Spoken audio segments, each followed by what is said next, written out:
I'm Claire Parker. And I'm Ashley Hamilton.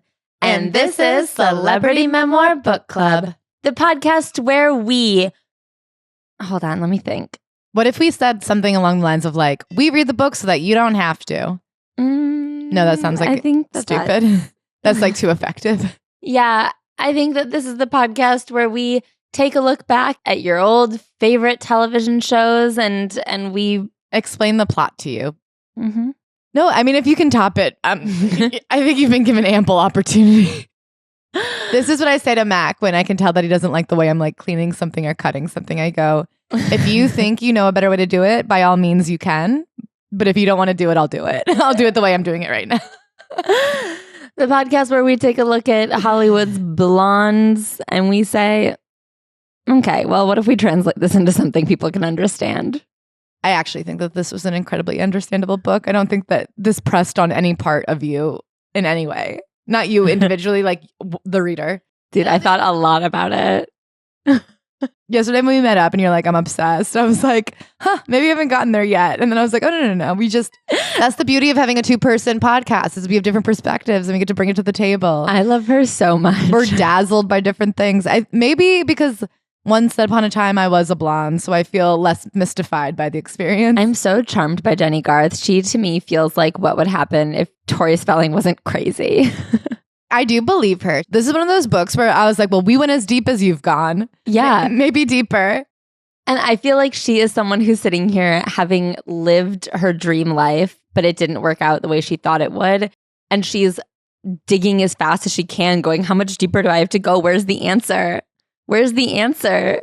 I'm rooting for her. I actually, can I say something? I did a little check of the old Instagram. She seems fine. The guy she's dating right now, or maybe they're married, but the new man in her life, I'm like, well, that's a perfect rebound man. Not rebound, but like that's the right one. He's like an artist. He's very handsome. He seems cool, but not try hard. I was like, is he single? I feel like he'd be a great guy for Ashley.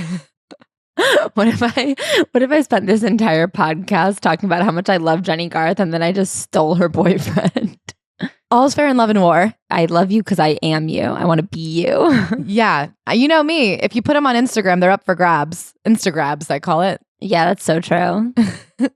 Anyway, Claire, tell me about your week. If you were to write a memoir about it, what would be in this chapter? Well, I'd like to recommend, I watched The Four Seasons, the Tina Fey comedy. Oh, I really enjoyed that. And it was really up my alley because if you guys know anything about me, you know that I love to watch people have marital problems. That's kind of my kink. So true. My kink is watching people's marriages fall apart. I love. These people look so regular, but actually there's some marital problems. But that's what's regular about them. Mm-hmm. You know, I love Rachel Cusk. I love couples therapy. I love, this is my real sicko shit that I actually normally only say for the Patreon, but my true guilty pleasure is I do watch those couples Caleb Hammer clips on TikTok. Oh, I know you love them. Don't say love. I feel ashamed. You love them. Don't say that. But like, Claire, just be yourself. When the wife's like, I want to go to Disney World, and the husband's like, I haven't had a job in 10 years. And I'm like, the money doesn't add up. When he's like, I bought 17 new rims and I didn't tell you. And she's like, please, there's no food for the children. There's only 4 wheels Stop on the buying car. trucks. Anyway, if you like me, if that's your genre of choice, you might like it. You might like The Four Seasons. That they said this is a show about middle-aged couples, but we're still going to throw in someone so handsome you can't believe it. Let me tell you, I hadn't really been delivered a Coleman Domingo on a platter before, and oh boy, was I eating him up. And I love his Instagram handle. I like the King of Bingo. I think that's a funny thing to be along with a very handsome man. Yeah, me and I'm too. hearing he can sing and dance, and also he has one of my favorite love stories of all time. Oh, incredible stuff. They just looked at each other, right? They met up on a Craigslist Misconnections. They've been married for like 13 years or something. I mean, also because you have to imagine when you're as hot as he is. Lots of people are looking. If I posted on Craigslist right now, Coleman, would you know that I had a crush on you? I know I'm not really his type. But let me pitch. Let me just elevator pitch myself, Coleman. Anyway, it was a nice amount of TV that I was saying is a return to what I think should be easy watching, which is not AI slop where they assume you're on your phone the whole time. It's just interesting enough that you're like compelled to keep watching and you want to see what happens next, but it also like you're not too stressed out. You're not like unable to go to sleep. I watched Friendship, the Tim Robinson movie, and I will say that was something that was like stressful. Mm-hmm. The Four Seasons is funny. It has punchlines. It has a plot. It makes sense from episode to episode. They're flawed but redeemable, and God bless. Thank you, Tina Fey, to return. Like sometimes you have to go back to the basics and, stop breaking all the rules before you've learned them. Yeah, that's so true. That's what I would tell every painter in town. Good. Oh my God, can I tell you a story about my day yesterday? Yeah. You know how much I preach friendliness amongst neighbors? You have an enemy? No, I just like the most mortifying. Okay, have you ever been the person where when you're walking and someone waves and you think they're waving to you, but you're like, I don't really know that person, but you say hi anyway, and then you're like, oh my God, they were waving to the person behind me? Mm-hmm. So I was the initial waver. I waved at my friend from one of Bug's friend's parents, and then there was a little old man walking right in front of him, and then he goes, hey, how are you? And I go, did you know that little old man? No. And then my friend was like, oh, sorry, she was waving at me. No. What kind of rude friend would say, shut up, friend? And he was like, oh, haha, sorry, I didn't think we knew each other. I was like, hi. It was so, and he was embarrassed. And then sad. He didn't seem sad, but he seemed almost relieved because he thought he forgot who I was. And it turns out we never knew each other to begin with. But like overall, the situation, I thought being the person who thought they were receiving a wave is the worst one to be, and it is the initial waiver is the worst one to be. Can I say, I think the worst one to be in this story is the person who needs to correct the mistaken. Well, he saw the guy was being confused, and so he didn't want this old man. He wasn't being rude, but it was just like a weird. I was worried. He was like, "Excuse me, sir. That was my wave. Nobody's happy to see you. Nobody's wishing you a good morning, and I need to set the record straight." Nobody was being mean, but I felt the meanest because this man thought he forgot me, and I said, "We never knew." But what a meet cute. Maybe that's your Coleman Domingo. Maybe he was very old. Yeah.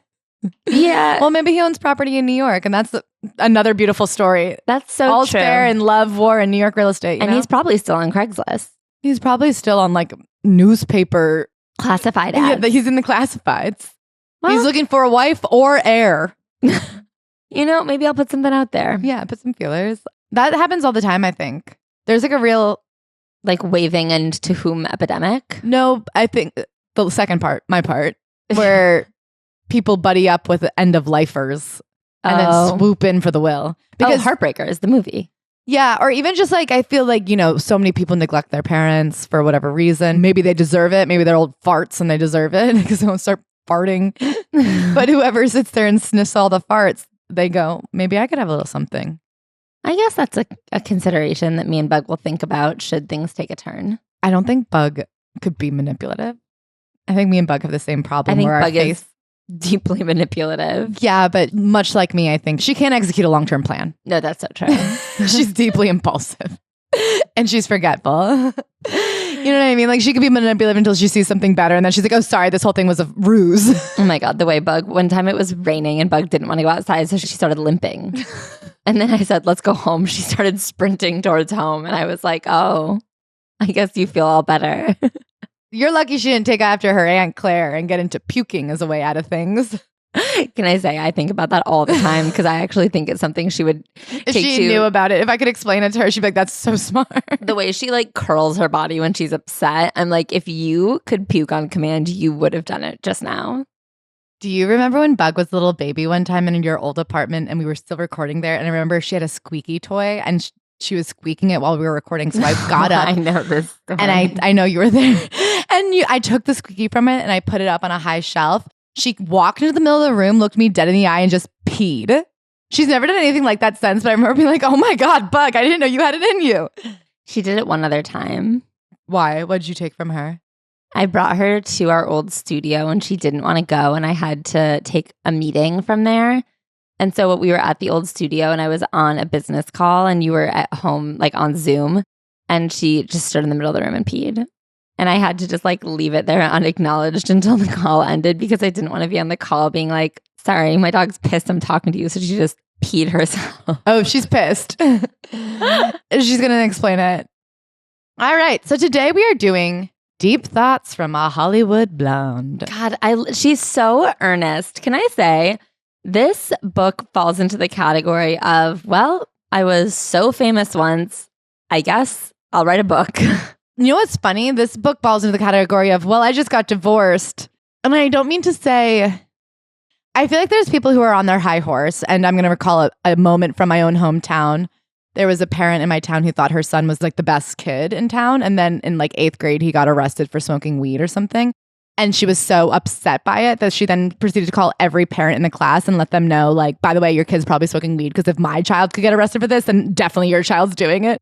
And there was like a real sense of being like, I used to think I was better than you, and now I've been humbled, and now I have to let you guys know it's not that I'm worse than you, it's you're worse than we all initially thought. You know what I mean? Like, that was kind of the dynamic of that phone call. Like, I'm still the best one, and it turns out we're all lower than expected. Well, my child was just arrested for smoking weed in 8th grade, but I bet your kid's doing heroin, and I'm just calling as a friendly neighborhood reminder to let you know your kid's worse. Yeah. I don't think it comes from an I'm better than you, but I do think people pleasers, when they reach their breaking point, I think they're kind of like, does anybody else know about this thing where like it turns out you can't just suck it all up until you die and have it work? Like, there is like a shock. And I think when you've committed your whole life to like never letting anybody know how you really feel and like trying so hard to get along and it still doesn't work, like they are truly cannot believe it. I feel like this book truly is her being like, I don't know, it just didn't all work out and I don't really get why. And then she's like, okay, I guess my life is good. It did work. Like, I'm fine. Are you sure though? It's funny though, because it always falls on deaf ears. Because the thing about the people pleaser perfectionist mentality is they're like, well, you just didn't try hard enough to be perfect. I'm trying really hard. Had you considered trying harder? The difference between me and you is it wouldn't happen to me because I'm trying my hardest. And the thing that I'm obsessed with, so again, we're entering the Tori verse adjacent. And the thing that's so interesting about her, especially knowing so much about Tori Spelling and like so many odds and ends about Jennie Garth's life, is that you can see how she is just this like open book for influence and the things that come and like plant in her. And you're just like, wow, she is someone who's truly seeking and who's like truly receptive. But what it becomes is just like a very confused woman. She is working through it, and God bless her. Why wouldn't it work out? Yeah, I think it is working. I just think, she really did have a long marriage. And I'm sure by Hollywood standards, she thought she had it all wrapped up. Oh, yeah. So I think it hit her. I mean, divorce is hard. I kept trying to look into what happened. She keeps calling it a messy divorce. I think what was messy about it is that it was extremely one-sided. Like, he wanted out. Yeah. And she was just, we'll get to it. How about this? Let's read the book and we'll get to it when we get to it. I already read it. Why didn't you guys read the book so you could keep up? Oh my God, I guess we'll take a minute and just explain the whole thing to you so that you guys can catch up. So she does something that I'm obsessed with as a memoirist. She opens her introduction by saying, in my case, the memory part is absolutely true. I happen to have the worst memory of any human being I've ever encountered. Okay, so I think she couldn't decide what to name her book, and she ends up doing deep thoughts from a Hollywood blonde. And then she spends her introduction, instead of explaining anything about her or her life, she just talks about like blonde people stereotypes. No, but she says her specifically has a really bad memory. My memory is so bad that the people closest to me actually feel comfortable joking about it because they know I won't remember what they were making fun of me about. That is a hilarious way to start a book about where you remember a memoir, which, as Caroline Calloway so gracefully explained to us, is French for memory. Mm-hmm. It is very funny to be like, I don't know what the fuck happened to me, but let me try. She says once she started writing, it flowed. But then there are times in the book where she goes, I don't remember. She goes, my memory's shoddy, but I think what happened. It's also because nothing in this book is like hot or important. So I'm just like, stop. Nobody's gun to your head making you explain this. Also, there are a bunch of stories where I'm like, if you don't remember it, leave it out. Yeah, most of them. She'll be like, we were on a canoe, and I think, and I'm like, you don't have to tell me about the canoe. The baby had to pee. Okay, that's fine. Maybe not. Maybe it was the toddler. I can't remember. It doesn't matter to me either way, actually. I'm not interested. She has this line in the intro that got me all excited. If you guys don't know, Jennie Garth was in 90210, which was what launched our beautiful Tori Spelling into fame land. I kind of thought we'd get more Tori Spelling out of this. This was the idea behind this book was like, let's finish out the Spelling universe, the Spooniverse. Mm-hmm. That's kind of funny. That's so true. That is true that it's funny, or it's true that it exists. Both. Okay. She's talking about how good she is at driving. She says, I've also driven that very same RV across the country with 4 kids, 2 dogs, a baby pig on board. Need I say more? I really thought Tori was going to be a part of that story. I couldn't believe she wasn't. That's why I was like, of course they're best friends. What do you mean they've both driven in an RV with a pig? What do you mean? Is this just a thing that like lots of people are doing in Hollywood? We need people to call in right now and let us know if you've ever been in an RV with 4 kids and a pig. I do feel like that's Tori's. She doesn't have 4 kids, that Jennie Garth. She has 3. So one of Tori's kids and one of Tori's pigs was there? She is absconding with half of a Spelling farm. Anyway, so yeah, the joke of this book is she's like, I'm the rarest of all things, a real blonde. Sure. Blondes and their identities, man. I'm not going to get in the way of it. Adult blondes, except for Spencer Pratt. I don't think that there's any real ones. So she comes from a very humble, very loving, very normal people stock. She is the little baby born to a very Brady Bunch family. Her mom had 3 kids. Her dad had 3 kids. They get married. They have her. She's the baby. Everyone's obsessed with her. And she grows up on this like idyllic farm in the middle of nowhere. And she's just running and playing. And she has a horse named Chocolate. She's always just riding her horse around their acres. It's in like rural Illinois. I love this. When I look back, my childhood seems a bit lonely. And in some ways it was, but in other ways it wasn't at all. If only you could remember which one it was. Oh, yeah. I mean, she falls into one of my favorite memoirist tropes, which is that actually our childhood was perfect and our family was so happy and everything was wonderful. Until I was 9. And it's always interesting how things fall apart in the family right around the time you become conscious of what's going on with your parents. Like when I was 4, I was sure that my parents were having good sex and getting along well and the finances were in order. But around the time I could pick up on other people's feelings, I noticed something had changed in my perfect family. Exactly. And that's exactly what it was, change and not consistent. Anyway, so when she's 9 years old, her dad has a heart attack and the entire family kind of changes to accommodate his health. So he never really comes back fully physically. And of course, he had a quite demanding life running a farm that's physically very hard. And he did sound like a very admirable man. He was a pioneer in adult education and he'd like started all these adult schools kind of in rural areas to help adults learn to read. Listen, all the respect in the world. Yeah. But unfortunately, once he had this heart attack and he was diagnosed with a heart disease, that would mean more attacks were to come. Everything kind of became about how to protect him. Yeah. So they were like, we can't really be here, especially in the winter. Like tending to a farm in Illinois in the winter sucks ass. So they sell the farm. They move to Arizona. And this also breaks up the family. Can I read the exact quote? Because I actually find it so important what she says. We were making a family move, but only part of my family. My older sisters, Wendy and Lisa, were coming with us. My older brothers and another older sister, and my Cammie. I don't know why she can't just take the second to name all siblings. It feels weird to me. First of all, she's her dad's favorite. Second of all, she's all of her siblings' favorite. Third of all, Cammie is her favorite. She's always like, I was Cammie's doll. Mm-hmm. Cammie's 9 years older than her. And they shared a room. And growing up, she said like Cammie raised her. So when the younger half of the family moved to Arizona, the older half were literally adults at this point. Cammie was married. She's like, it broke up our family and it was really hard. It was like losing a parent. They moved to Arizona because the dry heat is better for his heart. But she says it was never home, not in any real meaningful way. It was just a pit stop for a lonely young girl. It rips her family apart. She's devastated. She talks about Cammie like chasing the moving truck and sobbing, holding like a rabbit. I'm like, okay. Like, what are you, like the youngest daughter from Seventh Heaven? That's crazy. We Garths were on a mission, and that mission was to keep my dad alive. It does seem like one of the dominating fears in her life is that at any minute her dad could die, and she lives very much under the umbrella of that fear. Mm-hmm. So they try to recreate what they had in Illinois of like this big farm life. So they buy like a house in horse ranch country outside of Phoenix, Arizona, or in Phoenix, but kind of a more outskirty part. And she says they get there and no one's backyard is really big enough for a horse, but everyone has a horse.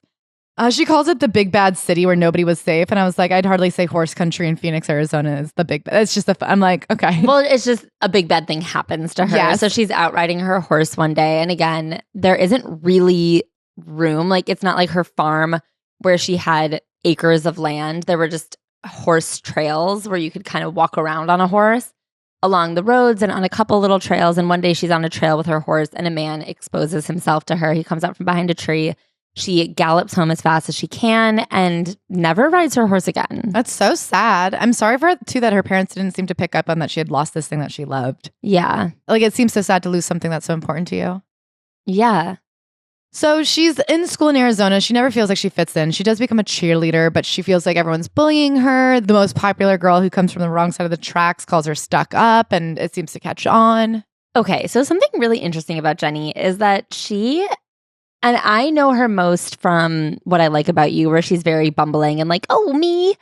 And I feel like in this book, she really has that like, what vibe. And then she'll talk about how someone picks on her. And she met him outside for just like an absolute all out throwdown. And I was like, oh, bitch. Okay. I also wonder, everybody's like, she's like, it's just so mean. They randomly decided that I was stuck up. Where would that have come from? Later at the end of the book, she's like, something I've realized about myself in therapy is I think I deserve princess treatment. And I think I deserve to be put on a pedestal. And I know she's very shy and nobody should be bullied for being shy. But I do wonder, she's obviously very pretty. She very soon after this starts doing modeling gigs. But to show up the new girl who joins the cheerleaders, won't speak to anybody and thinks she deserves to be treated like a princess. I'm like, I could see how maybe a child of less privilege would not like you. Yeah. No one deserves to physically fight though. I don't think she was being malicious, but I do see what's unlikable. Yeah. And sometimes she'll say oh, I was so difficult back then. I did a lot of growing up. Thank God I grew up. I think now she's a very sweet person. I don't think she was just poor little sweetheart. Yeah. So she's 13 years old. She's cheerleading. I also, for some inexplicable reason, got a modeling card at this time. This, I feel like we lose a bit of the story. For her to randomly go into modeling and pageants, she says she didn't really like pageants. She only did it for the prize money. Well, she said that she was asked to do it. She works at a dance studio. Yeah. And the little girls are being put in the pageant. And so the moms say, would you do it too? Then you could kind of keep an eye on them behind the stage, backstage. Yeah, I do think you don't randomly get a modeling card. Yeah. I do think there was this era, though, in the 80s and 90s where every mall had a modeling school. Yes. I think you would go to them to get your modeling. Yeah. I feel like I grew up, I knew so many people who were taking photos thinking they might get discovered to be the American Apparel girl. You know what I mean? I have friends. I definitely know people who would hear the ad on the radio about and then show up and, going downtown to a hotel lobby for an open call. Yeah, that's what my friends, I feel like I knew a lot of people who did that. I think if you were a girl who was 14 and told you were pretty, you're like, could I be a model? Yeah. And then there's a store at the mall being for $15, legally, yes. So then she does it and she gets some modeling jobs doing band uniforms. However, around this time, her dad seems to be struggling. He's having a hard time getting a teaching job in Phoenix. And he, for his own sense of self, buys a tract of land a little further out that's a little more farmy. They move all their animals there and he starts living there. My parents never did explain that separation to me. And all I can really remember is that I would go up to my dad's place on the weekends and spend time with him and visit the animals, including my horse. I was restless, more than slightly dazed and a confused teen. And I'd be so bored out of my mind up there, itching for something, anything, but who knew what? So it seems like they never said to her, oh yeah, we're separating. They just one day her dad moved out and the animals left and they were like, oh yeah, he just lives up there now. Yeah. So then her and her mom moved to a condo more downtown and her mom gets her real estate license and she's working at this dance school. She does a pageant. From an early age, she likes making money because she says, I wanted to help my parents as best as I could because they were both struggling. In the end, these first jobs were baby steps towards my future. So at the first pageant she does, super local, she wins. And then she has to go do the bigger pageant, which she doesn't even really want to do. But there she comes in fourth and she meets a guy who through the rest of the book she calls Mr. Showbiz, who is a Hollywood agent. Why does she call him that? Dude, she still calls him that. I saw he's still her manager and it was on her Instagram a month ago. That's such a crazy thing to call a man who's been close to you for now 40 years. She really emphasizes that he's definitely not a pervert. But he goes up to her and her mom and says, your daughter is the only girl here who could have a career in film and television. They laugh about it, but they can spot him. Yeah.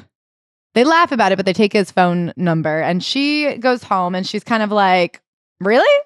So she starts taking acting lessons and she'll do sides and she sends them to Mr. Showbiz and Mr. Showbiz kind of gives her notes. So she's not really committed to the acting lifestyle yet, but she's starting to practice.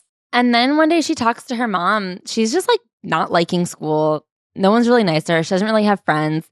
And she goes, what if we move to LA?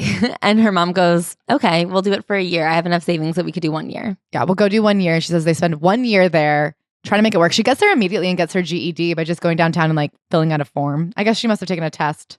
Yeah. So she has to take a test. She goes there. She goes to enroll in North Hollywood High School. And she's like, this is not for me. And her mom just spent all day driving around LA, going to auditions, taking it very seriously. I think she's waitressing at night maybe. And then she's also taking lessons. But she's 1 full year dead set committed to trying to make it work as an actress. So she gets a couple guest star roles right away. Growing Pains, for example. But one thing I find interesting that I don't know if it's just the way it was then or if this is something like her parents' separation where something happened and just no one's talking about it. But she's like, well, for financial reasons, I had to get emancipated. I wonder if it's so that her mom could move back, maybe? I mean, she then gets a job and gets an apartment for her and her mom. I wonder if her mom doesn't want to be her manager. Yeah. Maybe. Yeah. Maybe then you don't have to put it in like a Coogan account or something. Yeah. And also then she was able to work full days on set because she wasn't legally a minor. Yes. That sounds right? Yeah.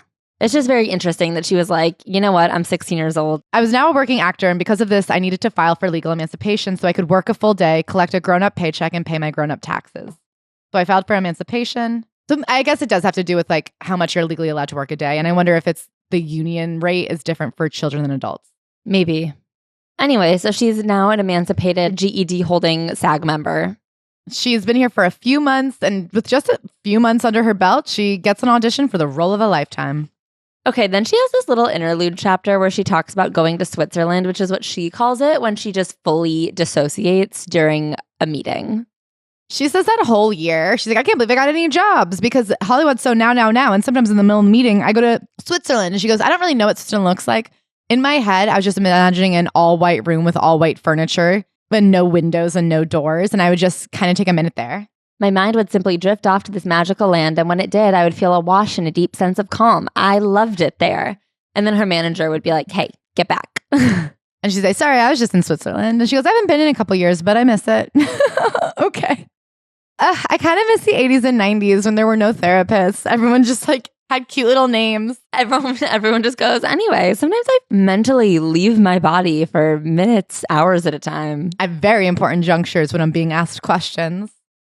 I call it going to Switzerland. Can I say I loved it? This chapter, I go, I love Jennie Garth. She's amazing. I think it's so important that we can just dissociate and not have it be a thing. These days, everything's a thing. I agree.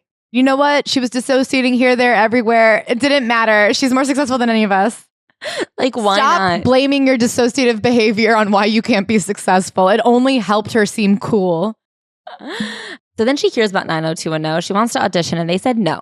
They said, we're only casting established actors. And somehow her manager is able to not get her an audition, but to get her in a meeting with the producers and with Tori Spelling. So she goes in to meet them. I guess she's in Switzerland, completely dissociative. They're like, we love that blank stare behind her eyes. You're the mean girl.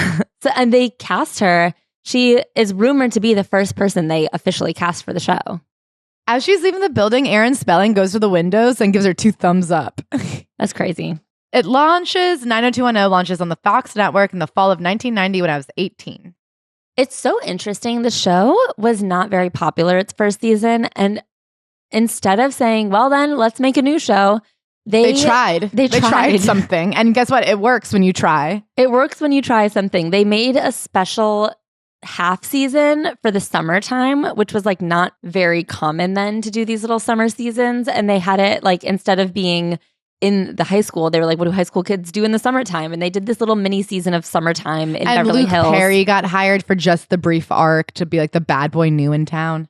Yeah, and this summer season when kids are home during the summer took off like wildfire. And when they went back for the official new season in the fall, it was the biggest show on television. In just a matter of weeks, we went from being another generic ensemble cast of any old primetime drama to being superstars. I mean, what happened to us was nuts. It was madness, pandemonium, insanity. No, really, it was totally ridiculous and utterly and completely overwhelming.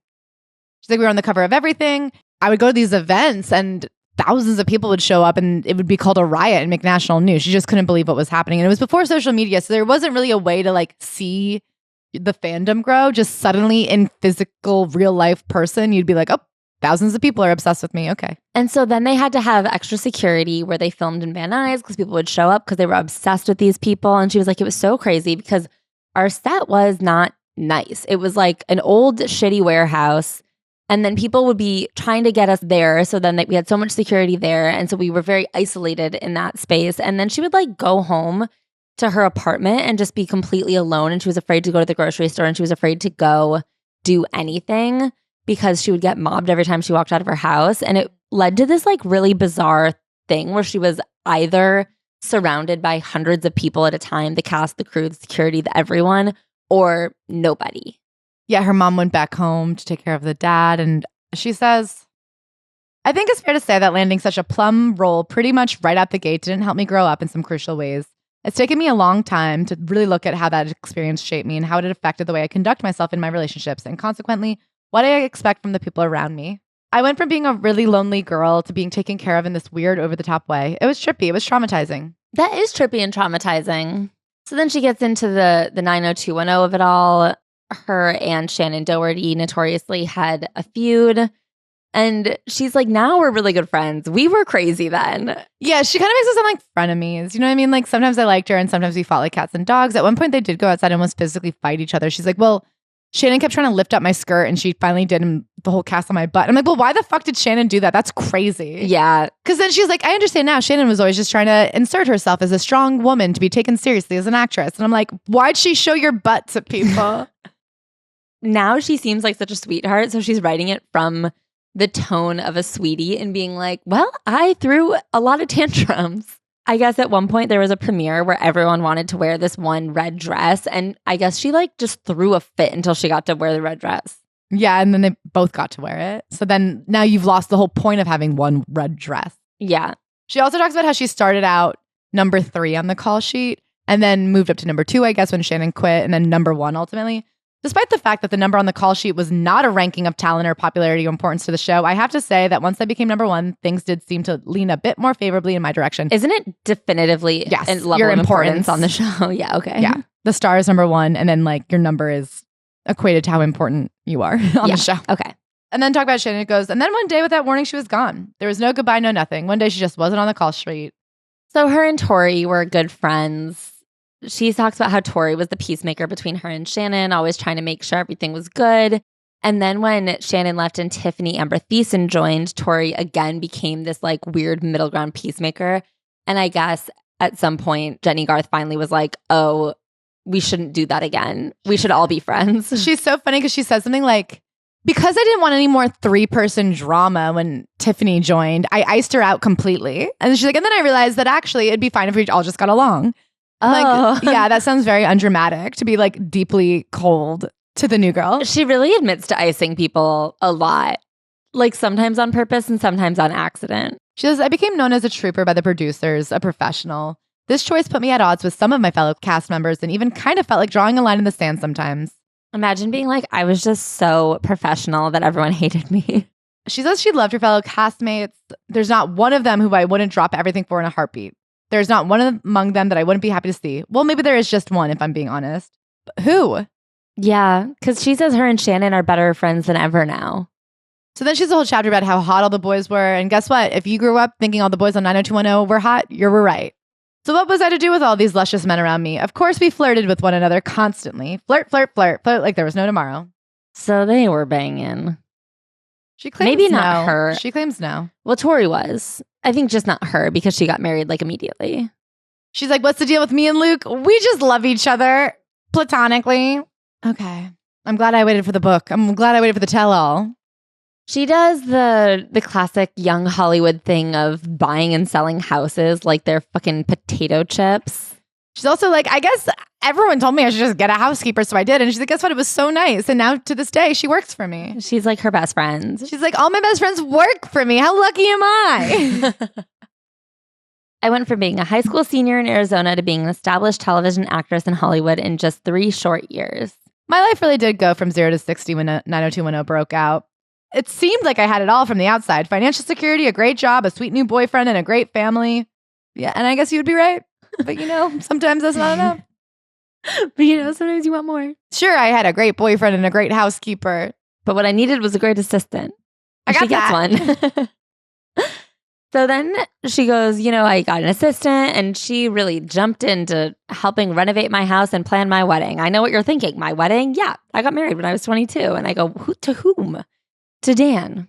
What happened to Dan? Well, very quickly after they got married, Jennie used her one summer off to go do a different movie. And she got to pick who she thought was hot to play her love interest. And the minute she got there, she said, wow, just as I thought, he's hot.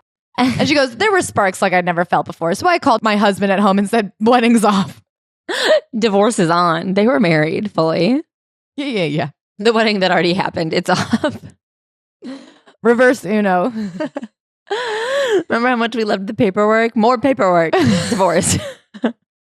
She's kind of like, whatever. We never saw each other. Sure. Because he was a musician. She had built him like a music studio. This is why you can't give 19-year-olds money. They just get married to the worst idiots. I just did a podcast about K-Fed and Britney, and I'm like, I have a theory about celebrities that could really help them. When you get engaged, you have to ask your most normal middle-class friend to plan the wedding on her budget. Engagement periods are so long now, but that's how long it takes to get a venue and stuff. Things book out. But when you have too much money, too much power, there's too much lubricant. See, I think when you're a celebrity, if you're going to get married to someone, you should have to get locked in a room and say, if you had to just go on a date with this person right now, would you blow your brains out? I don't think that'd be enough, to be honest. I think a lot of them are happy to go on one date with each other. I don't think that's true. I think they go, finally, we'd get to date if we were officially married. I think my thing, 1 year. Okay. Let's see if in 1 year you're still down. Yeah, that's a good idea. And in that year, you have to spend like a minimum amount of time in the same zip code. So then she buys another house and moves her parents to California. Okay, so Peter Facinelli, a young actor out of New York. He is so cute. He is 21. She's 23. She's newly married. And they start dating immediately. They do a 1-month shoot. And then he moves to LA with her. And for some reason, they're always hanging out in his West Hollywood apartment. I guess she still has a husband at her house. That makes sense, actually. Within 6 months, what an amazing surprise. She's pregnant. She's 24 years old and pregnant. And they're thrilled. Yay. So they have their first kid, Luca Bell. He, at the time, had to take a job somewhere. So he wasn't there for the birth, but, they were on the phone. He was driving on the phone. Yeah. And he got there later. And she goes, who's more tired, me or him? He had driven all night. And I said, well, you had been up too. Yeah. Physically exerting. Your body was the car. I would guess you. Yeah, probably you. Fun game, though. Who's more tired? Who's more tired after giving birth? The husband who has to deal with it or the wife who did it? Yeah. Most husbands are awake when their wives are giving birth. Like, do you know what's really hard about? Like, that's kind of bare minimum. You know what's hard about being a husband? Is when your wife gives birth and then there's always that really uncomfy chair in the hospital room and you have to be uncomfortable while you're waiting for her to get her epidural. No, I was going to talk about how if you're hungry, like you're allowed to eat. She's not really supposed to eat, but like you're allowed to, but all there is hospital food. Yeah, and you're eating it on an uncomfy chair. Yeah. You can't get a lick of sleep. No, that sucks. They say 9 months in, 9 months out, 9 months till your back feels normal again from that one night. So she has this baby, Luca Bella. Duty, meaning my 90210 contract called. The summer hiatus was nothing more than a quick month off. And even though I'd almost literally just given birth, I had no choice to go back to work. She goes back immediately. She was filming until she was 8.5 months pregnant. She gets a month off and then she goes back with a new baby. Like, isn't maternity leave still a thing in Hollywood? I guess not for like if you're playing a high schooler. Not in the 90s. I feel like there's no way to figure out time off if you're a high schooler. Like, why would a high schooler take high school off? Drug rehab, actually. Oh, yeah. Her character was on heroin. And diet pill. I guess the diet pills wouldn't read if she had just been pregnant. You would have been like, it didn't seem like she was addicted. Anyway, so what do they do to help her? They give her an RV and they snazz it all up. And her daughter is essentially raised in that RV by Evangelina, her old housekeeper. So she used to hate getting her makeup done on set, but then after she had a baby and she was really busy all the time, it's actually really nice to get your makeup done on set. It's time to really sit. So finally, 90210 ends. She doesn't really have much to say about it except for she's like, good times, but sad, Yeah. Bittersweet. What does she do to celebrate? She dyes her hair brunette, and you'll never believe it. Suddenly she's a nobody. She says, for the first time in my life, nobody asks for my autograph. Nobody asks for a selfie. Nobody even hits on me. Nobody even notices me. I'm hit by a car. I cease to exist altogether. We know what it's like. No fun. She reflects on her character, and it really made me want to watch 90210. She says, the character I played had been shot, addicted to cocaine, addicted to diet pills, trapped in a burning building, and terribly scarred. Then she was in a cult, held at gunpoint by a lesbian stalker who wanted to be her, almost raped by a cowboy, and I'm sure I'm forgetting your favorite personal calamity. Is this like one of those things where one of these had to happen every episode? Probably. That's a lot for 10 years. Kind of like One Tree Hill, where they were always like, there's a school shooter. And another thing. Something else is going on, too. Not like TV now where they're like, one of my 3 children needs to be the boss. Let's take 4 years to figure out who. Yeah, that stuff used to happen. They used to do 22 episodes a season and stuff would happen. Did you ever watch Desperate Housewives? And now they do 8 episodes a season and nothing. They're like, maybe next year. A plane crashed in the road and then shortly thereafter there was a tornado. It's like a Simpsons episode where like in the first 3 minutes, he's already been president and lost his reelection. Yeah, but real people were doing it for real. Anyway, Mr. Showbiz, her manager, does not like that she's a brunette and she doesn't get a single job. So then she dyes her hair back and right away she gets to be Val Tyler. You may know her as Amanda Bynes' older sister in What I Like About You. So she told her agent, she goes, I want to try to be something funny. Like, I'm sick of being just drama and mean. She did another show for like a minute, but it just wasn't very good. And then she does What I Like About You. Everybody goes, but are you funny? And she goes, I don't really know. Let me try. And she studies sitcoms and she goes, it turns out anybody can kind of be funny if you just say things at the right pace. Yeah, so she learns sitcom acting and she does 4 years of What I Like About You with Amanda Bynes, another job that she goes, yeah, it was very good. She says that Amanda Bynes taught her to love teenagers because it turns out they could be silly and goofy and fun. I mean, Amanda Bynes was an anomaly. I don't think all teenagers are that great. And thank God you shouldn't be so talented. It's a recipe for disaster. Burden. She says, you know, it's crazy to think about how I supported my whole family. And then I look at this young girl who's been supporting many adults since she was 10. I wonder what kind of burden that is. And then she's like, anyway, love Amanda. No other comments. Nothing's happened. So here's the thing. I know you've seen She's the Man, but if you want to see, unfortunately, she was not able to do a lot of work before things happened. There are a couple great movies out there. If you want to see the greatest physical comedic acting of our time, I really recommend watching What I Like About You. I've said it once and I'll say it a million times. Much better than Jim Carrey. If you think Jim Carrey is the best physical comedic actor, you're wrong.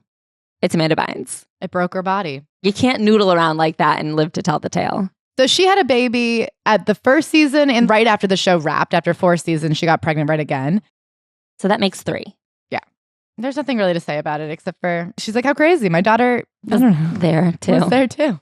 So then they get an RV and her husband and the 3 kids, they love RVing. Then she does, so you think I can dance. So I think you can think I dance. Wait, can I say something else about the RV? Could we dance? I could dance. I've got to back up to the RV. Please. So she talks about how the family would always go. Could you back up an RV though? Absolutely not. Well, depends who's behind me. So she talks about how the family would drive this RV all around. They went on a lot of little RV trips. She talks a lot about how her husband was a horrible driver and it would give her anxiety to the point where they had to go to couples therapy about it. She's like, he's from New York City. Like, he just is a really bad driver. She talks in the intro of this book about how she specifically is an extremely good driver. So this begs the question, why not drive?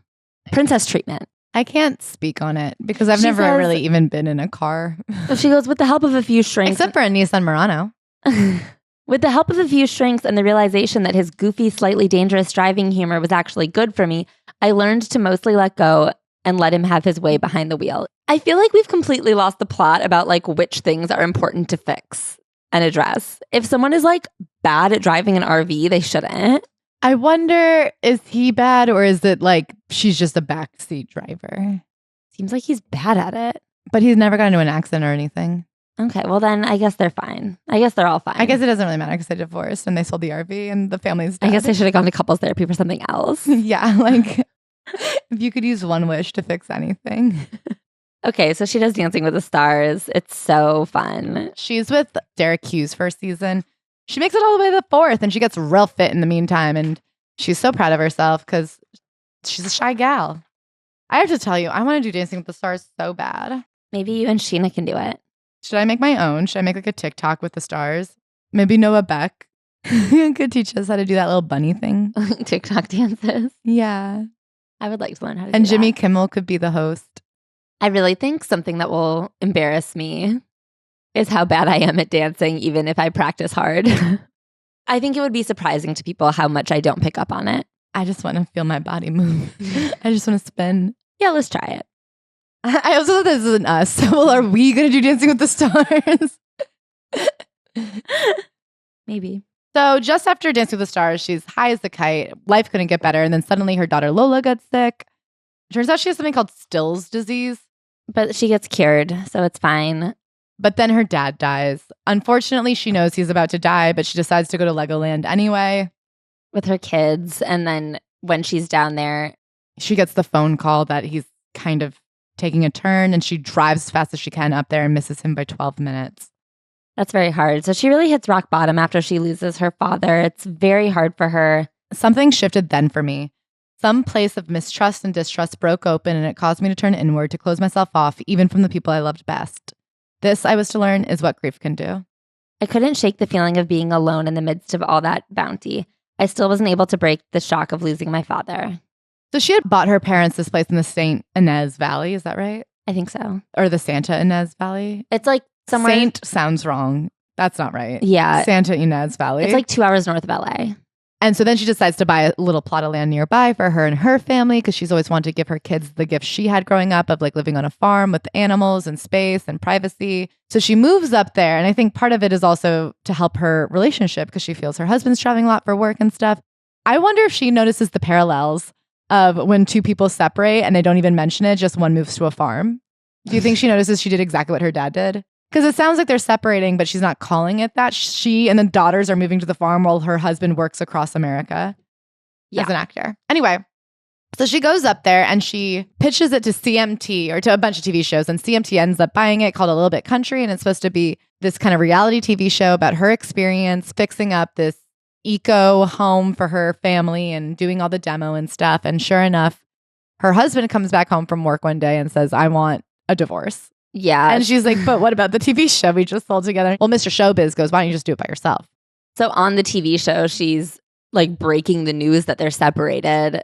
And she has a lot of regrets about going through her separation live on reality TV. But ultimately, she's like, I can't believe how many people it helped. Some people were reaching out to me about feeling lonely and recognizing what I was going through. If anything, I feel like that was probably one of the better career moves she made. Yeah. The ground that had been cracking and shifting finally split open and pretty much swallowed me whole. Peter came home and told me he didn't think he wanted to be married to me any longer, and he thought it was best that we separate so that we could get a better sense of where we stood with each other.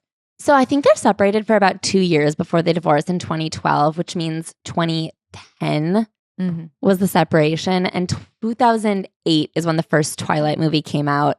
So who was her husband? He was the dad. What's his name? Dr. Carlisle. No, Peter? Peter Facinelli. Thank you. That's the man she's married to. I do think it's of note that I don't know how successful or like well-known he was. I don't think he was particularly... He was Kristen Stewart's dad in Twilight? No, he was the vampire dad. Oh, that's an important, sexy one, huh? Yeah. I'm picturing the wrong dad. I was like, huh. And then you look at this guy and you go, that guy, but you paint anyone white and it's quite sexy. You know, famously pale people are the hottest people. I think you make anyone a starkly bloodless, bloodthirsty doctor. And, you know. Oh, you know what? Now that I see him, he is good looking. Yeah, he came home from set and was like, I'm out of here. I'm Audi 500. And so she keeps on saying he was very busy. He was working a lot across the country. He was making like 5 Twilight movies. Yeah, she's like, he was in New York and Vancouver. Got it. And she's feeling resentful. She has put her career on a back burner so that she can focus on being a mom.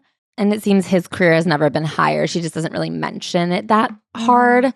This does feel a lot like a lot of famous couples we've seen via Memoir. To me, it actually reminds me of Anna Faris and Chris Pratt, where you have like a much more famous woman marrying like a handsome but like lovable fella. And then he becomes so famous while you guys are together. And he's like, oh, I'll start over. I'll do a new family. Similar to the Kim Gordon episode, I wonder if when you feel like your marriage is in trouble, if that's like a move. Like, what if I isolate us in the woods and then he has to love me because there's nowhere else for him to go? Like, do you know what I mean? It feels like this way of being like, without saying, I want to spend more quality time together, or I don't want you to leave as much. You make it so that when you're home, you're almost trapped here. It's like an attempt to like make them work harder to come to you. And then I feel like it creates this thing where then they have to like actually call it quits maybe sooner than they would have, because they're like, well, but I don't think that's ever what the woman wants. I think they're hoping that not. they'll like be like, oh, everything I ever wanted was in my backyard and now it's on a farm. And don't you feel so fulfilled milking a cow? I feel like, no, I completely agree. I just feel like it accidentally does backfire. Yeah. No, because then men are like, all right, well, if it's here or there, I pick there. Yeah. Like I would have stayed half in, half out for 5 more years. But you've made it too hard. Yeah. So she realizes she's actually depressed. She goes to this like love hotel that the reality TV show sends her to because they're worried about her. And she finally is able to talk in a safe space about how she lost her dad and then her husband almost immediately divorced her. And the way she talks about the separation is very much like She takes the blame of, oh, after my dad died, I retreated inward and I didn't know how to ask for help. And I was so isolated and hard to reach and inaccessible that he had to leave me. Like she takes that blame. And I'm kind of like, I do think that's what a partner is for. Yeah. In times of grief like that, they're supposed to support you. Yeah. But she takes on a lot of it. And she's like, oh, all these things I did to try to make his life easier were actually so much worse of me. And I should have just asked him to hang out more. But instead, I was just trying really hard to let him be around his kids and support his career. I think their life just started really fast together. And he actually... Is it Chris Rock who says a man is as faithful as his options? Yeah. I mean, I don't know if he said it, but if he did, that's really good. So she starts working on herself. She also realizes she's going to have to start dating. I guess I wasn't around or wasn't noticing, but apparently there was a lot of paparazzi hoopla around her divorce. Yeah. I didn't notice. She talks about the first time she's home when her kids are at their dad's, and she's like, you know, when you have kids and you're married, it's kind of this glamorized, romanticized idea of like how wonderful would it be to have a weekend to your fucking self. But she's like, it's pretty horrible. It feels like an amputation. And she kind of has like a breakdown that first weekend where she starts scrubbing all the floors like psychotically. And she suddenly has to look in the mirror. And she recommends if you're going through a hard time, try looking at yourself in the mirror and wondering, who is that lady? So she starts really seeking out gurus and spiritual guidance. And then she really learns that she has to just kind of like look inward. Mm-hmm. Getting to know the girl in the mirror. She loves mantras. She loves looking at herself and saying you're worthy of love. But again, she doesn't know how to date. She's never dated. I mean, think about it. Since she was 19 years old, she had one boyfriend that she married. She left that husband to have her next husband. She had her first kid at 25. She's been with this same man for about 17 years. She's been completely blindsided. She's like, dating in the modern age. I didn't even date in the old age. The last time I went on an actual date, I was in high school. But then she starts dating again. She has a whirlwind romance with a musician. She goes on some good dates, some bad dates. And after this like one kind of musician romance, she realizes, okay, I can't do the dating world. I have to love myself too. And I want to be single. But I feel like she goes from being completely avoidant of any interaction to being like, okay, this is where I am right now. And this is what I want in the future. And that's nice. She really has a warning for people who are people pleasers that you think you can just keep coping and coping and coping and bottling it all down. But it turns out if you don't know how to ask for help, you're going to isolate yourself and push away the people who want to help you and love you. So it's always good to be honest and you can show your emotions. Life is going to be hard and bumpy and it's not going to do what you want it to do when you want it to do it. It's going to keep going and you've got to keep going along with it or else you'll miss out. I've been so stubborn, so resistant. I didn't want to get divorced. I didn't want my family to break apart. Well, guess what? It happened. And yet we're all still here. Me, the girls, their dad, and we're all still living life. But we can live well and be free and happy only when we accept it. And by it, I mean accepting all of it. The good, the bad, the disappointing, the heartbreaking. We just have to let life happen. There was a couple real last sentences and then 3 more chapters. I mean, she even at one point is like, well, that's where the book was supposed to end. But guess what? I just met a guy and we've been on a couple dates and it looks really good. I don't know if we'll still be together when this book comes out, but so far so good. I feel like she's just trying really hard. I feel like that divorce is probably the most endearing thing about her and probably brought her career back. I looked it up and she has a podcast right now called like I Choose Me. So I feel like she's in her whole divorced era. She's remarried, it seems, to a really that cute guy I think Ashley should steal. Yeah. So not for long, I guess. When she falls again, I think she'll soar even higher. That's what she's learned. She can keep picking herself back up. So I would be helping her? Yeah. She's got 3 kids. This book came out in 2014. So who knows what's happened since then? That was 11 years ago. I wonder if she kept loving. What? I don't know. Kept living. Well, love you guys. Bye. Love you.